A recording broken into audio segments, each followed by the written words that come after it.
Hey, more Senate Democrats are rejecting the Iran nuclear deal. Question is whether there are enough of them to overcome a filibuster or to overcome a veto. Senator Bob Menendez has now come out against it, and there's a dirty secret behind the deal. Europeans can't wait to kill the sanctions. Why? So they can line their pockets with cash by doing business with cash flush Iran. Wendy. And it's not just Europeans who will profit from helping the radical regime. As CBN Middle East Bureau Chief Chris Mitchell reports, it will also mean fresh fuel for terrorists. One sign resulting from the controversial nuclear deal with Iran could read open for business.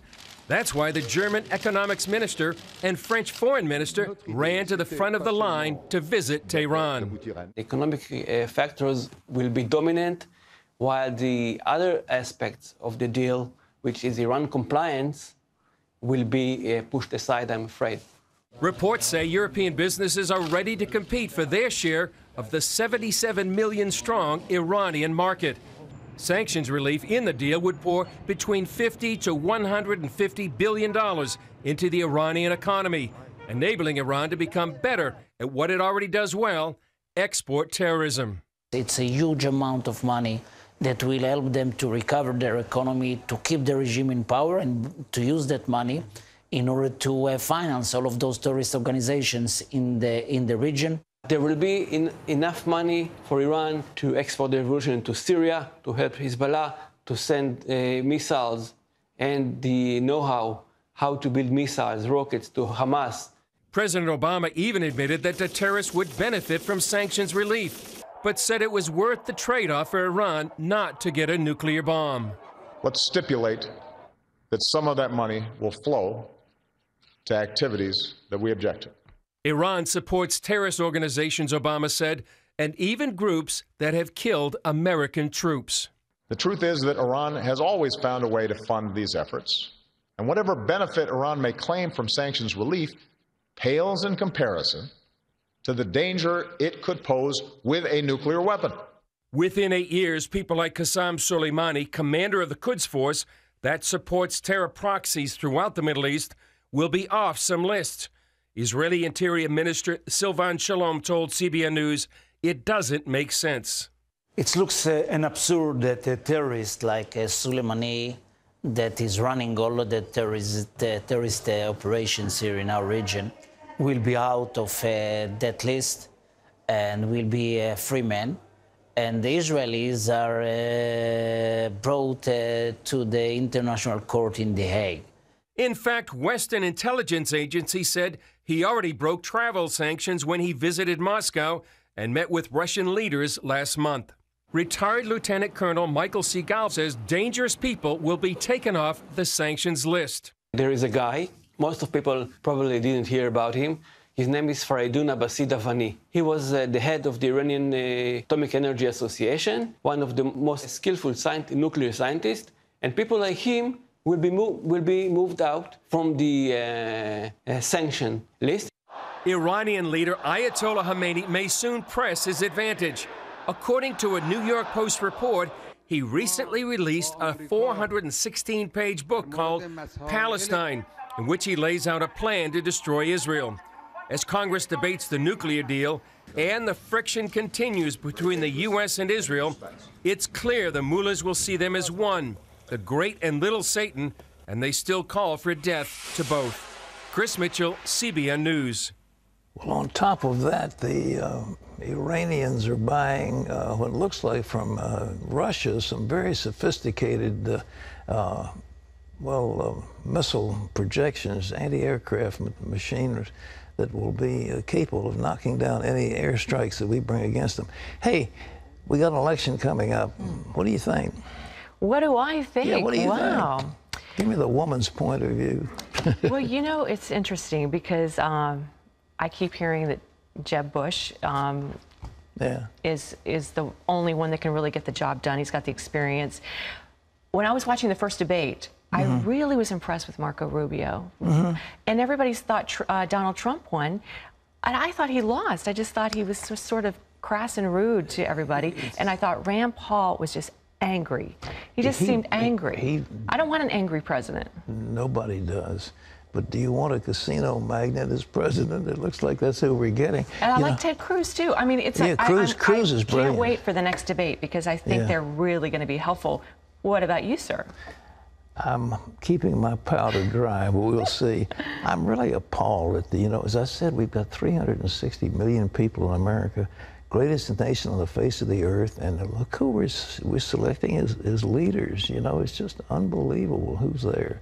Well, a new CNN poll shows that Donald Trump is doing better than Jeb Bush in a matchup with Hillary Clinton in the general election.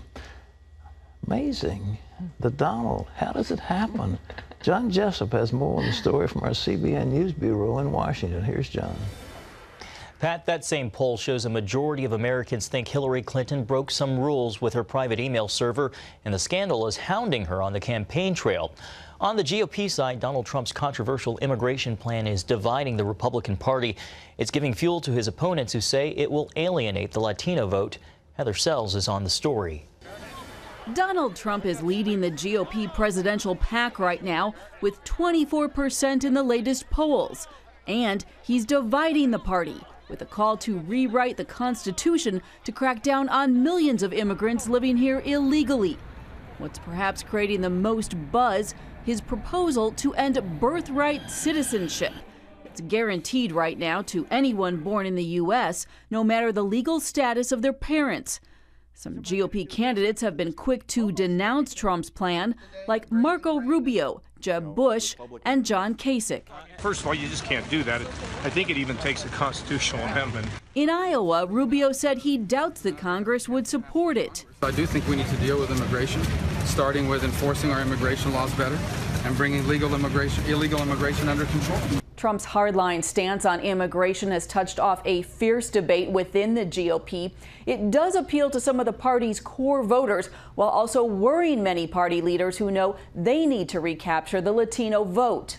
You have to engage with the Latino electorate, and if you don't, you do so at your peril. Also making news on the campaign trail right now, Wisconsin Governor Scott Walker, whose numbers in Iowa are tanking. On Tuesday, he unveiled his health care proposal to replace Obamacare, what he calls the Day One Patient Freedom Plan. On my very first day as President of the United States, I will send legislation to the Congress to once and for all repeal Obamacare entirely. And Hillary Clinton faced tough questioning about her private email account while Secretary of State. My personal emails are my personal business, right? And she tried to make a joke when asked if she tried to wipe her private server to hide the mishandling of classified information. What, like with a cloth or something? We have turned over the server. They can do whatever they want to with the server to figure out what's there or what's not there. That's for the people investigating it to try to figure out. But we turned over everything that was work-related. Some liberal activists are also unhappy with Clinton right now after she told a private group from Black Lives Matter that they should promote policy changes rather than focusing on changing hearts. Heather Sells, CBN News. Pat, this is already proving to be a wild and long election cycle. I can't believe it. I just cannot believe it. And to see the Democrat Party just, flame and burn and crash and burn, I should say, it's astounding. But we understand, where is that much talked about server? It is in the closet of a restroom, of a bathroom in some apartment in Salt Lake City. That's where they put it. I mean, this is, classified information, carefully guarded. I mean, the whole thing is nuts. I just can't understand it. Can you understand it? I can't understand it. Pat, she's turned everything over. Aren't you satisfied? Oh, please. After you release 30 million messages, I mean, come on. This whole thing is nuts. I just cannot understand it. But why Joe Biden didn't get in the race, I can't understand. I don't know why. No Democrat. We've got a couple of them, but they don't seem to be. Is he definitely out? Oh, no, he hadn't. He's been, well, you know, I'm debating, but he's the only viable he's candidate. Probably waiting to see what happens with Hillary. They've got a socialist, Bernie Sanders, you know, who's beating Hillary Clinton in New Hampshire. I mean, who ever heard of such a thing in a country like America? But it's happening. I guess that's, it's fun. All right. Well, John, what's next? Pat, an assisted suicide bill is back before the California legislature. It aims to let doctors give terminally ill patients drugs to end their lives. A similar bill was defeated earlier this year by religious groups and advocates for the disabled. They say if the law is passed, people could be coerced into taking their own lives. The bill was introduced in a special legislative session on health care financing called by the governor. Governor Jerry Brown says the bill should not be considered during this session. Well, the man who bombed a religious shrine in Bangkok did not act alone. Police say security footage shows 2 others who might have helped carry out the attack. Now, little is known about the suspect apart from a sketch drawn from a taxi driver's description and blurry security video. It also shows the man leaving a backpack at the shrine 15 minutes before the blast. At least 20 people died and more than 120 were injured in what authorities are calling the worst attack in Thailand's history. Police don't know why the suspect set off the bomb, where he's from, or if he's even still in the country. Israel's ambassador to the United Nations says Palestinians have launched a disturbing new pattern of terrorist attacks. Ambassador Ron Prosser explained how they've been approaching soldiers, asking for help, and then stabbing them. That's just one part of a rash of 17 terror attacks in the last few weeks that include shootings, stabbings, a vehicular attack, grenades, and improvised explosive devices. The violence also includes nearly 60 Molotov cocktail attacks and about 200 rock-throwing incidents targeted at Israeli vehicles, military forces, and settlements. Some say it's little wonder these attacks are escalating since the Palestinian Authority makes role models and heroes out of terrorists. They honor, they even reward with financial rewards Palestinians who would kill an Israeli. There are 25 schools that we have found, and there probably are more, that are named after terrorists. They name sporting events after them. They build memorials and name town squares after terrorists. And you can stay up to speed with all the latest news about Israel by watching Jerusalem Dateline program at cbnnews.com. The Museum of the Bible being built here in Washington, D.C. will feature artifacts brought directly from the Holy Land. It just reached an agreement with the Israeli Antiquities Authority. And that means a selection of artifacts excavated in Israel will be on long-term display at the museum once it opens. Museum founder, Hobby Lobby President Steve Green, has collected about 40,000 objects, including rare biblical texts and artifacts. The $400 million 8-story museum is set to open near the National Mall in 2017.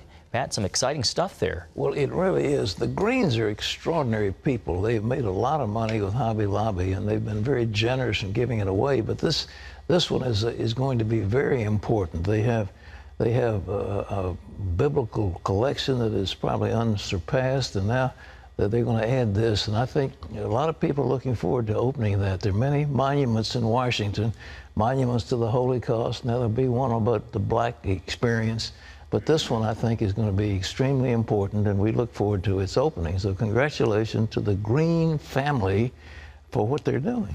They are incredible.